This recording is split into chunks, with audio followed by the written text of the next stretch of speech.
Troubleshoot a Ford remote starter. It is winter and you don't want to go into your car while it's freezing cold. What do? You start your car from inside the house and wait until the heater has warmed the interior sufficiently. What will you do if you step out and find that the car did not start? Don't panic. You don't need to call a mechanic just yet. First, you need to check if the remote starter is functioning properly. The remote starter is the small device that allows you to start the car and open the doors from a distance and with no keys. This article will help you troubleshoot the typical problems of a Ford remote starter and do some minor repairs to address it. Check if the problem is battery related. Maybe the car won't start because it is not getting the signal that orders it to start.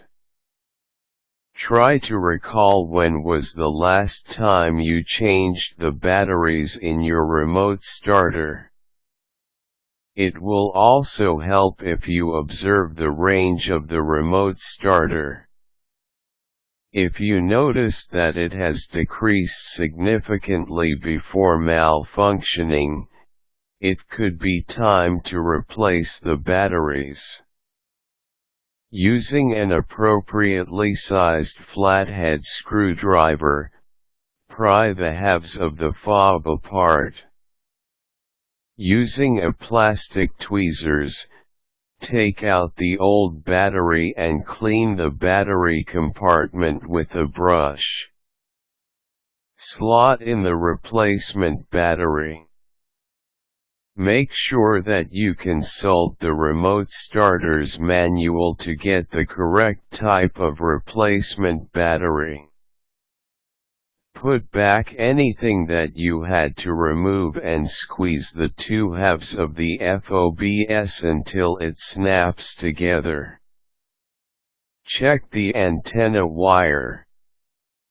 Sometimes, a damaged antenna can prevent your remote starter from opening the doors or starting the car.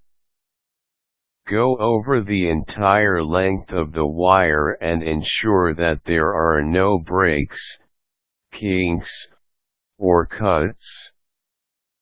Check also if the wire is securely plugged into the corresponding slot.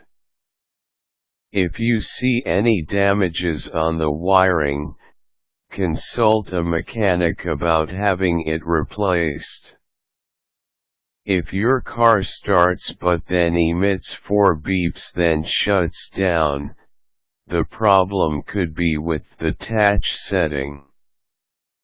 The tachometer signal tells the vehicle to disengage its starter once the vehicle has started.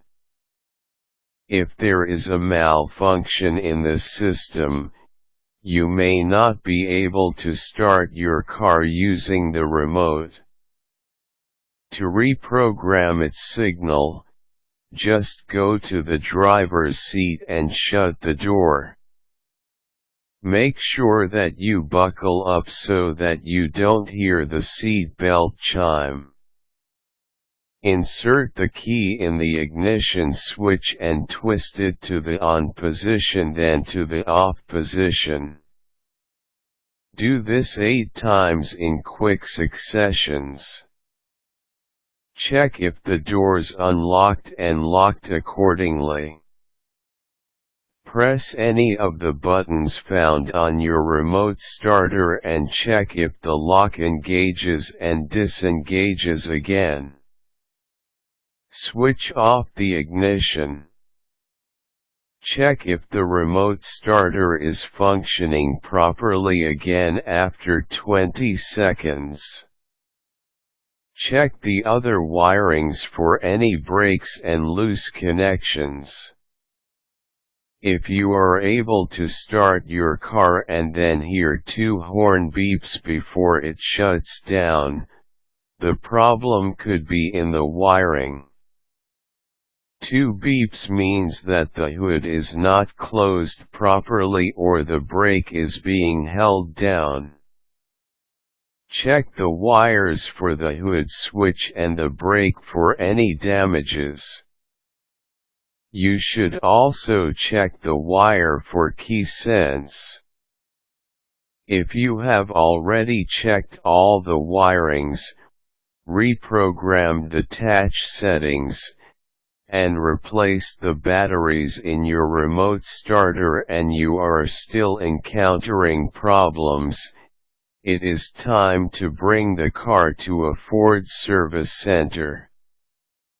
Additionally, if you are unable to reprogram the remote on your own, you can either call the dealer or have the person who installed the remote start system check your vehicle.